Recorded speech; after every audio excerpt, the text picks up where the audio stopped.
Hello and welcome to this second webinar in our second Lunchtime Lightbulb series, Getting the Most Out of Your People and Projects. This webinar is titled Women in the Workplace, Your Bottom Line Depends on It. We're so pleased to have you along. For those of you who haven't met me, my name is Sarah Sabel and I'm joined as usual by Michael Meir, CAL Director and Lecturer. Hi Michael. Hello Sarah, hello everybody. Before we get started, just a few quick housekeeping items to run through. This webinar will run for about 30 minutes depending on your questions at the end. The second half will be opened up to your questions, so if at any time during Michael's presentation you would like to ask him a question, do just jot it down in your questions or chat box on your dashboard and I will read them out so that Michael can answer them for everybody to hear. And this webinar will be available for you to keep, so I'll make sure that you get the slide presentation sent out to you when we're done here, along with the link to our very own YouTube channel. So on the 3rd of July this year, the Herald Sun reported that bosses are sacking pregnant women to stop them from accessing paid parental leave, submissions to a national review reveal. Pregnant women are being fired, so they miss out on the 18-week federally funded scheme because they haven't held their job for a full year. Sometimes they're terminated just a week before they qualify for the paid leave, a submission from Victoria Legal Aid shows. In its submission to the federal government's review of the paid parental leave scheme, Victoria Legal Aid stated that pregnancy discrimination is endemic and has gotten worse in recent years as some employers were worried about the costs or perceived risks of having a worker on paid parental leave.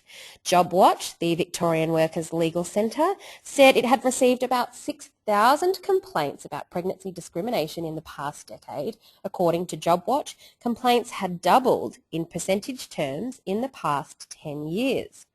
The Victorian Equal Opportunity and Human Rights Commission told the Herald Sun it had received 54 complaints about pregnancy-related employment discrimination this year and 272 since 2007-2008. It had received 1,792 inquiries about pregnancy and employment in the past 6 years.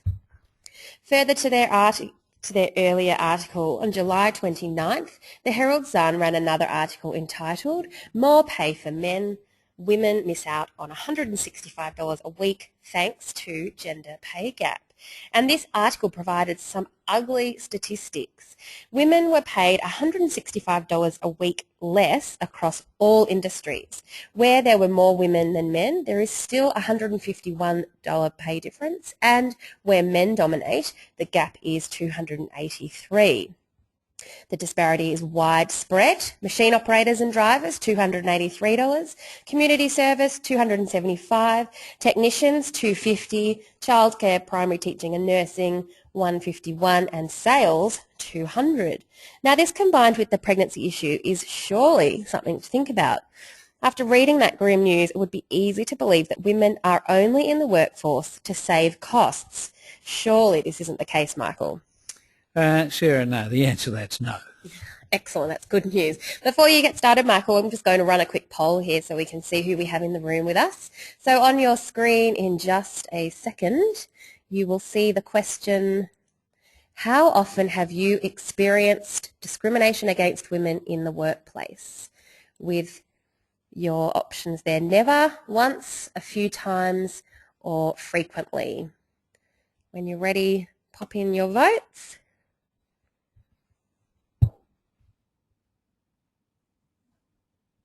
Just waiting for a few more votes to come in.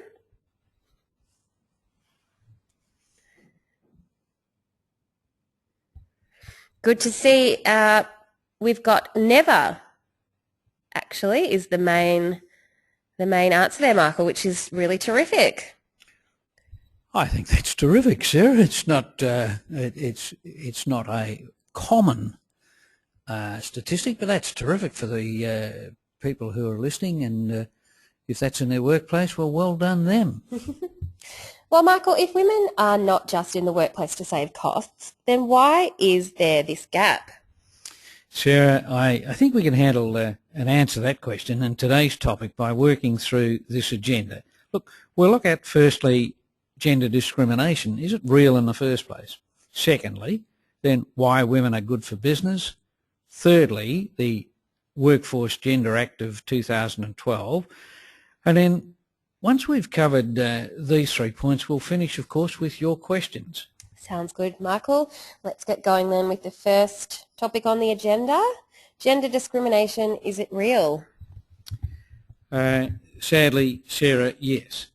In August 2008, the gender pay gap for full-time adult ordinary time female workers was 16.7%, while in May 2008 the gender gap for full-time adult ordinary full-time female employees was 16.5%. This was an increase in the gender pay gap from February 2008, when the gap was 16.1%. November 2007, the gap was 16%. Today, it's 17%. Now, it would appear that the gender pay gap is doing the exact opposite to what we'd all expect today from today's workforce. And it's been steadily going up a full percentage point from 2008 to today. In September 2011, the Committee for Economic Development, commonly referred to as CEDA, released its report, Women in Leadership, Looking Below the Surface. In regard to this pay gap, the report said vocational qualifications, firm size, labour force history, differences in terms of time in paid work, tenure of current occupation, and industry segregation for selecting into gender-specific industries hold some explanatory power about this gap. However, the overreaching finding that the majority of the wage differential is explained by being a woman or by being a man. If this data is taken a step further to create equal or equivalent characteristics and job-related attributes between men and women, then it's found that only about a third of the pay difference can be explained. Therefore, the stark and overwhelming statistic that lingers is that the remaining 60-odd% or more is unexplained. There's no logical reason for the wage differential. On the 6th of June 2003, this year, CEDA released its latest report in the series Women in Leadership, Understanding the Gender Gap. This report found that 93.2% of respondents believe barriers to equality in the workplace exist, and it also found that more than 50% of women in business have encountered workplace discrimination. The report identified the following causes of discrimination and or barriers to its solution. Firstly, defining productivity as long working hours rather than actually what was produced during them, and being available 24/7, with above all work being the priority. Deeply ingrained stereotypical gender roles. The discriminatory impacts of the federal tax benefit and the childcare benefit and rebate can act as a disincentive for many women to return to work. Trends in birth rates show that women who work are the ones who are having more children, challenging old-style government and business policies that are enabling women to more easily opt out of the workforce. Women's responsibility for unpaid and caring work, where women are generally the prime carers for younger children and dependent adults. Women also continue to bear the majority of and responsibility for unpaid domestic work. This means that women bear a double burden, work and caring, and that always impedes their workforce engagement. Also, women work part-time in a long hours culture. Many women need to work as casuals or part-time in order for them to have time to accommodate their unpaid and caring responsibilities. Increased workforce flexibility has supported an increase in part-time and casual work, which is dominated by women. The report found an occupational and industry segregation and undervaluation of women's work. Women and men are segregated in the labour market, with the majority of women engaged in a narrow range of occupations traditionally considered suitable for women, for example, nursing, teaching, childcare workers. Also, women have less access to overtime and over-award payments. Women workers receive a significantly lower level of discretionary payments, particularly over-award and bonus payments, than men do. This is largely because women tend to be concentrated in jobs with less access to over-award payments and bonuses, and in industries where over-award payments are not traditionally offered. And, by no means least, sex discrimination and sexual harassment. Sex discrimination and sex harassment can affect any employee. However, the evidence indicates that sex discrimination and sexual harassment affect women far more than men. In 2006-07, almost 90% of the complaints made to the Human Rights Commission were from women. Workplace practices and cultures have to adapt to the 2010s to two-income households rather than the 1960s premise of the male wage earner returning from work to have his dinner on the table at 6 o'clock. Well, maybe it was 6:30, coming home after the afternoon 6 o'clock swill. Anyway, the flexible work arrangement provisions under the Fair Work Act are a legislative start to this cultural shift, but anecdotal evidence suggests that these provisions have not been warmly embraced across the workforce. Indeed, I often wonder just how many employees around Australia are even aware of these flexible workplace provisions, and whether they can apply for work hours that are better suited to their needs and out-of-work responsibilities. I agree with you there, Michael. The people I talk to are usually totally unaware that this provision exists and that they can apply for flexible work hours for either a period of time where they're having a problem, say like when they might have to nurse a sick child or a parent, or that they can apply to have their hours permanently altered so that they can, for example, better manage before school drop-off. So I can sort of see why women have this stereotype, as they have traditionally been the ones to move to part-time or reduced hours to manage their out-of-hours commitments. But it still isn't right. Women perform the exact same roles as men. Have you got any thoughts about how to fix this, Michael? Yes, Sarah, yes, but look, things are getting better, but look, albeit slowly. Now, this global study says that 24% of senior positions are now held by women. However, having said that, it should be remembered that only 17% of directors are women. What's interesting about this study is that nothing much has changed since 2007, where the same number, that's 24% of senior positions, were held by women. In fact, it went down after that, and it's now only just reaching parity again in 2013. So the figure isn't quite stable, and we can't really assume that it'll grow from here, but hopefully it's getting better. Now, it seems to me that the Frederick Winslow Taylor model of scientifically managed organisations is rapidly running out of steam. So rather than an attendance availability based model, organisations need to restructure and focus on outcomes rather than standing around talking about producing sausages, actually getting on and producing them, an outcomes based model. Similarly, we need cultures built on internal cooperation and collaboration rather than the internal conflict and competition that characterises so many organisations.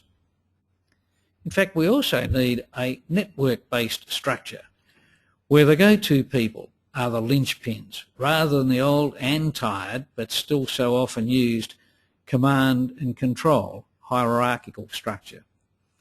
And we also need to move to meritocracy rather than one based on seniority. So, Promotions should be based on merit rather than perhaps how long you've been in the organisation or worked in a job. And finally, we need to move from a organisation for managerial convenience model to organisations providing family flexibility. We need to embrace flexible work arrangements so that we encourage talented people, and dare I say it, women, back into full-time employment and into senior manager and more influential roles. Now, I'm not saying that scientific management hasn't been a good tool, but it was a child of its time, that is, 1911. And society is vastly different today than it was a century ago. It's just that the predominant management model hasn't caught up yet. Well, you've got some weighty material there, Michael, and I certainly agree. If we want to encourage the most talented workers and we want to ensure they stay on board for the long haul and into senior positions, then we do need to change the rules to enable women especially to do so on their terms, or at least on terms that don't adversely impact on their other outside of work responsibilities. It's too big a topic for today, Sarah, but it could make a really interesting webinar later on. Well, this all sounds great, Michael, but I can't see any real change or even any groundswell of thoughts and ideas that might encourage these cultural and, I suppose, work process changes. It seems to me that women are the second-class citizens of the workforce. So it begs the question, are women good for business? Sarah, answer yes. Now, 2009 survey conducted by Catalyst, which is a not-for-profit advocate for females in the workplace, showed that between 2005 and 2009, Fortune 500 companies with 3 or more female directors outperform firms with fewer women on their boards. In fact, the average return on equity was 43% better. This survey confirmed an earlier 2006 research done by Claire Brown, the founder of Women on Boards. Her research illustrated how gender-diverse boards are integral to better financial performance and improved governance. And these gender-diverse boards also are much better at satisfying community and shareholder expectations. In fact, the evidence of the beneficial bottom line impact of female management is quite overwhelming.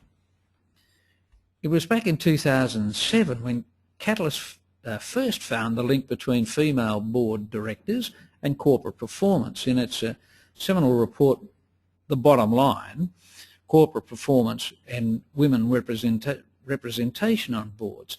Now, that report found higher financial performance for companies with higher representation of women board directors in 3 really important areas. Firstly, return on equity. On average, companies with the highest percentage of women board members as directors outperform those with the least by a whopping 53%. A return on sales. On average, companies with the highest percentages of women board members outperform those with the least, again by a significant margin of 42%. And finally, in return on invested capital, on average, companies with the highest percentage of women board directors outperformed those with the least by an incredible 66%. Those are quite major differences across all 3 business measures. So it's a hard result to shrug off. Now, if we fast forward to Australia in October 2011, the not-for-profit research organisation, the Ribley Institute, finds that over 3 and 5 year periods, ASX, that's Australian Securities Exchange, 500 companies with women directors delivered significantly higher return on equity than those with fewer women on their boards. Specifically, 6.7% higher over a 3-year period and 8% higher over a 5-year period.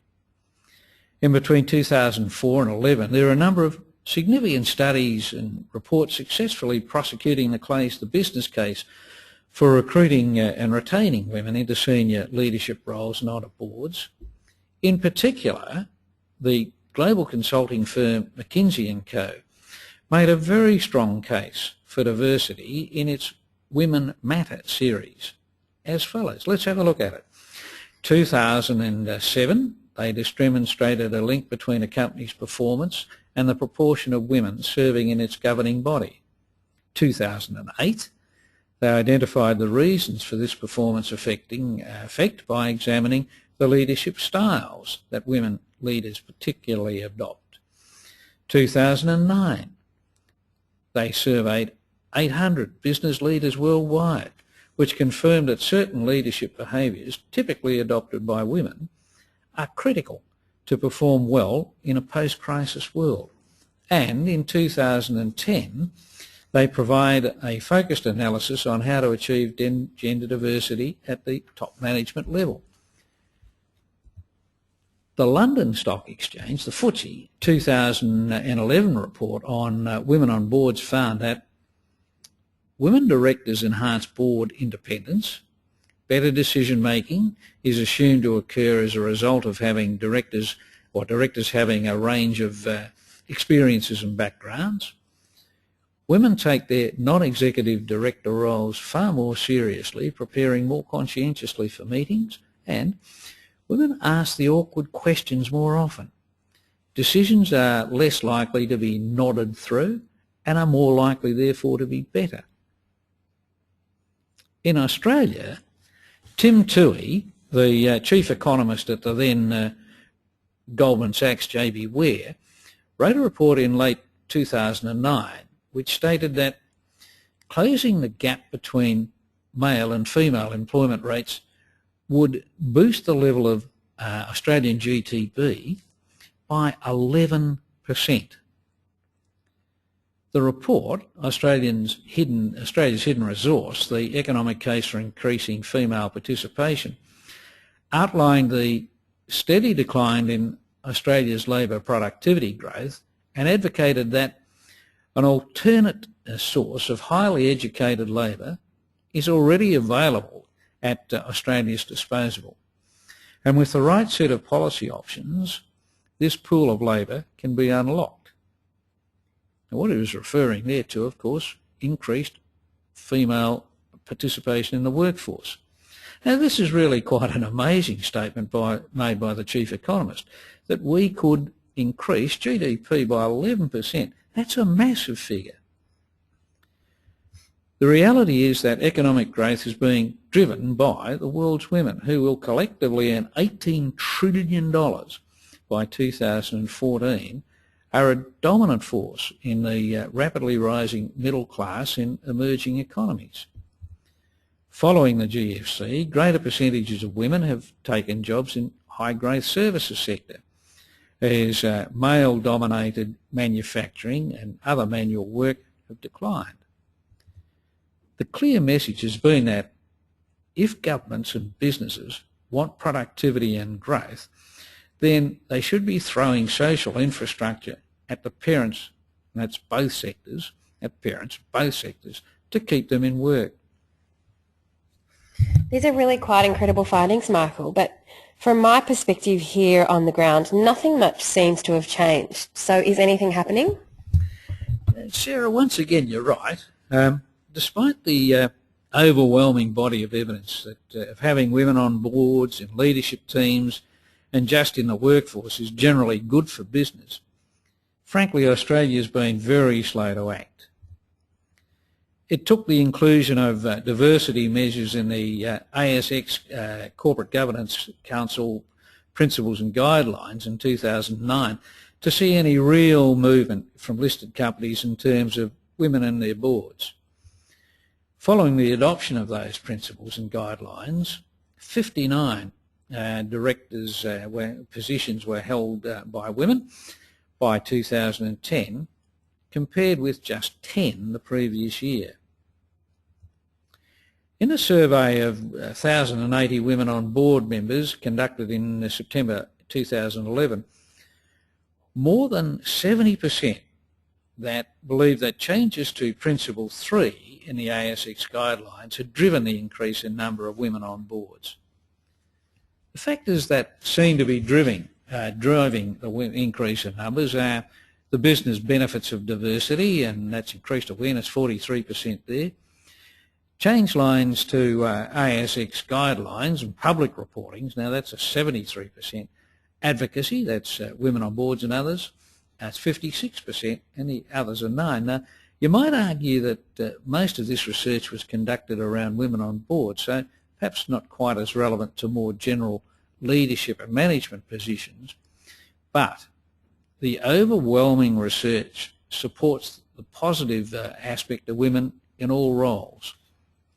For example, in recent years, McKinsey & Co has done extensive work on the relationship between organisational and financial performance and on the number of women who are managers in the companies they've studied. Their research shows that, firstly, companies around the world with the highest scores on 9 important dimensions of organisation, right through from leadership and direction to accountability and motivation, are more likely to have higher operating margins than their lower ranked counterparts do. And as you can see from this graph, here it is on the screen. Secondly, among the companies for which information on gender of senior management was available, 6 of those with 3 or more women on their senior management team scored higher on all 9 organisational criteria than did companies with no senior level women. And you can see the criteria listed on the left-hand side of this graph with capability, leadership, external orientation, accountability, motivation, coordination, control, innovation, direction and work environment, and values.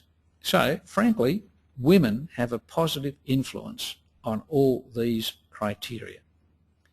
Fairly compelling evidence that brings us very nicely along now to the Workplace Gender Equality Act of 2012. Okay, Michael, we did quite a bit on gender as it relates to discrimination, harassment and bullying in the webinar we did a couple of weeks ago, but I'm afraid you've got me with this one. What is the Workforce Gender Act 2012? Sarah, for a first time I've got you on something. Well, there you are. Didn't you know about this act? Well, most of Australia doesn't. This act came into law on the 6th of December last year, 2012. But it's not as new as it seems. In fact, the WGA is an amendment to the old Equal Opportunities for Women in the Workplace Act going right back to 1999. Ah, well, that makes more sense to me. So has the Equal Opportunity for Women in the Workplace Agency, or EEOW, changed its name as well? And what's covered in the amended Act? Yeah, Sarah, it has changed its name to the Workforce Gender Equality Agency, or WGE Agency, a much easier acronym to say. And as with the earlier Act it replaces, the WGE Act, well, it all affects higher education institutions and all non-public sector employers with 100 or more employees in Australia, referred to in the Act as relevant employers. Now, this Act does not apply to small business owners, and that's why we didn't mention it in our other webinar for small business owners. Now, the bill expands the scope of existing legislation to focus on improving gender equality outcomes for women and men, and this shift in emphasis is reflected in the new title in the legislation. Under the earlier 1999 Act, employers had been required to develop and implement workplace programs to ensure equality of opportunity for women, and these programs were required to be submitted to the EEOW agency annually. Non-compliant employers were identified in the agency's annual report to the Minister. Now, under the WGE Act, these requirements have been strengthened. relevant employers, remember that's higher education, and all non-government employers with more than 100 staff, are required to report annually to the Workplace Gender Equality Agency. It's important to note that the relevance, if an employer's number falls below 100, it isn't automatically excluded. In fact, if it's been 100, it's got to continue reporting until they fall below 80 employees. The reporting period under the WGE Act refers to a 12-month period from the 1st of April to the 31st of March, with reports being due on the 1st of April and 31st of May, and then reports being made public. However, when published, they'll not include personal information or remuneration and any other that may be specified by the Minister for the Status of Women. Now, you may not have heard about this Act or the earlier EEOW Act because sanctions for non-compliance, while serious, are just that. They're not about fines or penalties or non-compliance. Instead, these days, an employer doesn't meet the requirements of the reporting in the WGE Act will be, or may be, named and shamed in a report and in Parliament. And they may be ruled out or as being become ineligible for any federal government contracts or for some Commonwealth grants or financial assistance. So employers need to prepare for a much higher level of public scrutiny of their gender equality policies and practices. Now, the objects of the WGE Act, and here I'm quoting from the agency itself, are to promote and improved gender equality, including equal remuneration between women and men, and employment in the workplace, to support employers to remove barriers to the full and equal participation of women in the workforce, in recognition of the disadvantaged position of women in relation to employment matters, to promote amongst employers the elimination of discrimination on the basis of gender in relation to employment matters, and that includes in relation to family and caring responsibilities, to foster workplace consultation between employers and employees on issues concerning gender equality in employment and in the workplace, to improve productivity and competitiveness of Australian businesses through the achievement and advancement of gender equality in employment and the workplace. And under the Act, employment may be defined as the recruitment procedure, selection criteria for appointment or engagement of a person as employees, the promotion, transfer, termination of employment to employees, training and development for employees, work organisation including flexible work arrangements, conditions of service for employees including equal remuneration between men and women, arrangements for dealing with sex-based harassment of employees in the workplace, arrangements for dealing with pregnant or potentially pregnant employees and employees who are breastfeeding their children, arrangements relating to employees with family and caring responsibilities. Wow, so it does sound like this Act really is trying to be proactive in supporting and encouraging women into the workforce, Michael. But how difficult will it be for organisations to comply with it? Well, I think it's great that women are finally being recognised as valued contributors in the workplace. I'm also very well aware of the added burden of compliance that organisations have to bear. So what exactly do organisations have to do to comply with this Act? Sarah, the reporting regime's really quite significant change from the previous scheme, where employers produced an annual report of their progress in respect of their equal opportunity for women in workplace programs. Specifically, the new Act requires employers to lodge with the agency a more detailed annual report, which deals with matters including set gender indicators. They're referred to as GEIs. Employers are also required to make these reports available to employees and to shareholders and to notify relevant unions when the report has been published. Unions and employers will be given the opportunity to comment on the information.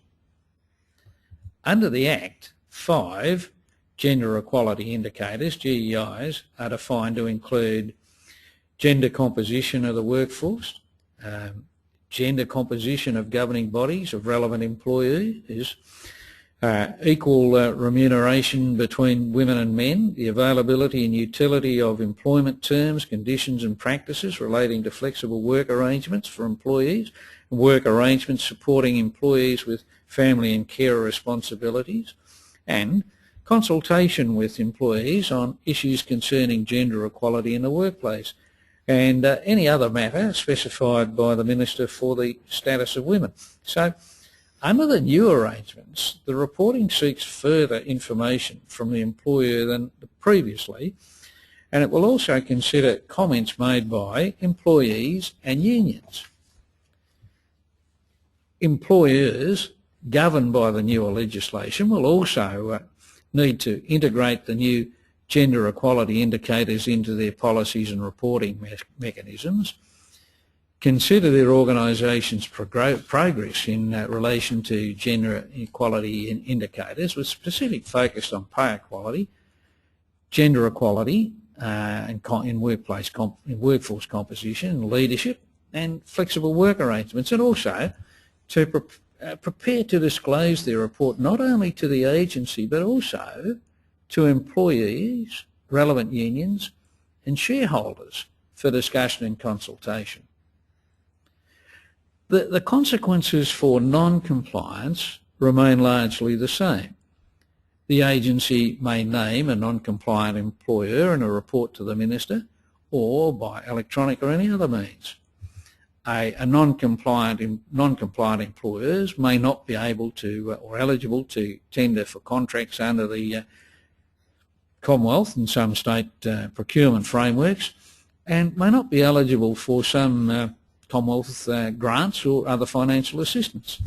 So this is a legislative change to start to redress this gender discrimination?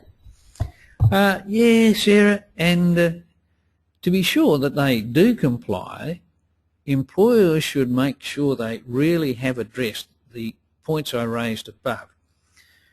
Now, there are also a range of metrics that organisations could apply to further understand their gender equality outcomes. Now, for example, metrics might be developed around recruiting practices, examining recruiting processes by gender at the applications, interviews and successful candidate stages, entry-level and graduate recruitment gender mix versus total workforce and or total new employees, departmental, regional variances, which examine whether there are different gender equality outcomes in company departments or locations, rates of access to professional development support, funding of internal, external training courses, access to study leave, etc. Rates of promotion for part-time employees in comparison to company-wide averages. Performance assessments and bonuses. Examine the average results versus ranking by gender. Equality in employee share schemes, bonuses, allowances, partnerships, etc. Gender bias in employment permanency or status, looking at contractors, temps or permanents. Access to and use of unpaid leave based on carers' duties, particularly during, say, school holidays. Gender bias in hours of work and access to overtime, flexible work arrangements, number of requests made, percentage granted, clarity of policies for workplace arrangement access. Return to work, rate of return to work within 24 months of taking parental leave, understanding and addressing barriers for returning to work. Existence and quality of succession planning and programs to identify and nurture talent within the company. Rates of voluntary superannuation contributions by gender and employment status. This may reveal a need to improve understanding of super contributions themselves, or to indicate some form of gender imbalance. payment to identify and support isolated women, i.e. Sole females in a male-dominated crew or department. This could equally apply, of course, to sole men in female-dominated occupations. And looking at childcare support availability and access rates, including provision for on-site or supported access to external childcare facilities. So there's an example of some of the metrics you can use to help you with measuring performance around the GEI indicators. Michael, I think those measures are really helpful for us to see how we can more easily track and report on the GEIs. It's great to see that the government is implementing these actions to encourage gender equality, but I still have my doubts. After all, we have had long-standing policies in place to address gender inequality and high female participation in the public service for years in Australia. Yet I read an article in The Australian the other day that said there's some indication that in the Victoria Public Service, the number of female department secretaries has dropped. I think it's great that we have all these proactive initiatives, but sometimes I wonder if the whole thing isn't just too deeply ingrained in the psyche of the workplace and that we're actually fighting an unwinnable battle. But then I see that Canada tops the G20 index with 45% of women in senior roles, and Australia is second on the list with 37% of women leading government departments or departmental secretaries. So I guess we must be doing something right, Michael. Yes, but gee, there's a long way to go, Sarah. Absolutely. All right, well, before we finish up, we'll open up the floor to questions. We've got a few good ones coming in here. So the first one is...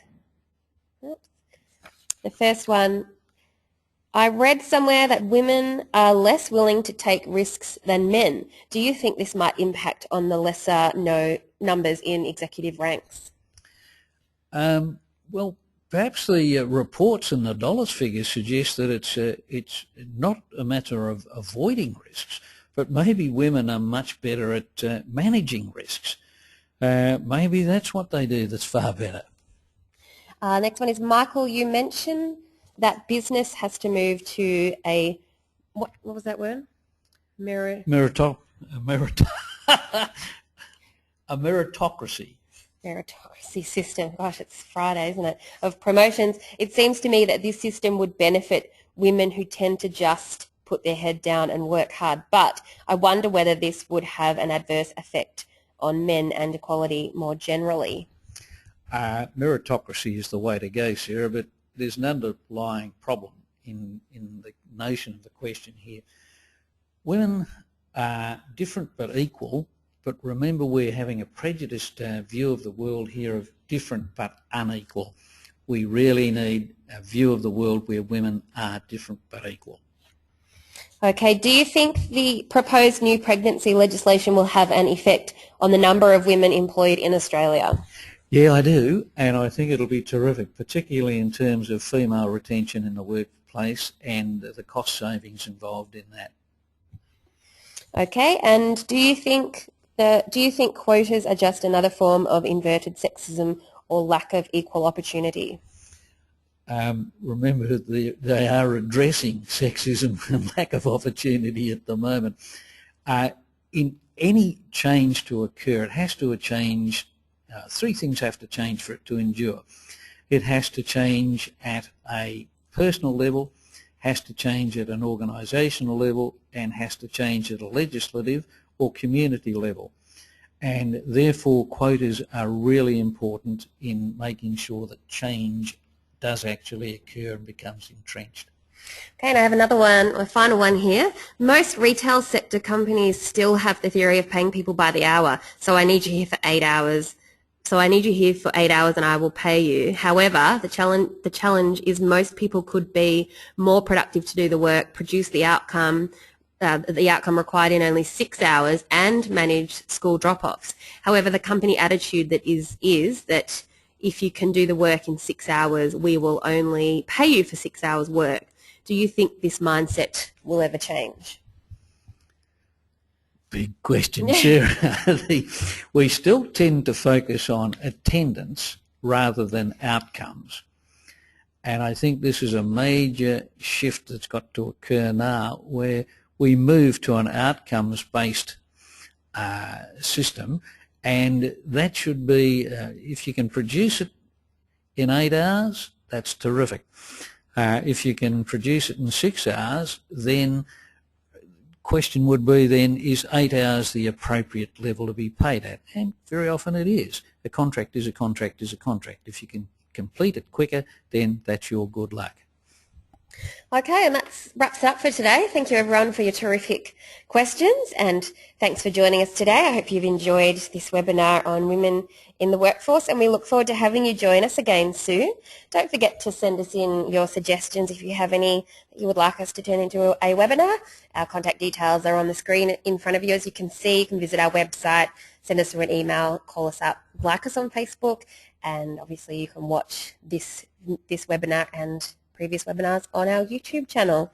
Thanks, Michael, for today. Thanks, Sarah, and thank you, everybody. Hope you have a great weekend, and we'll see you next time.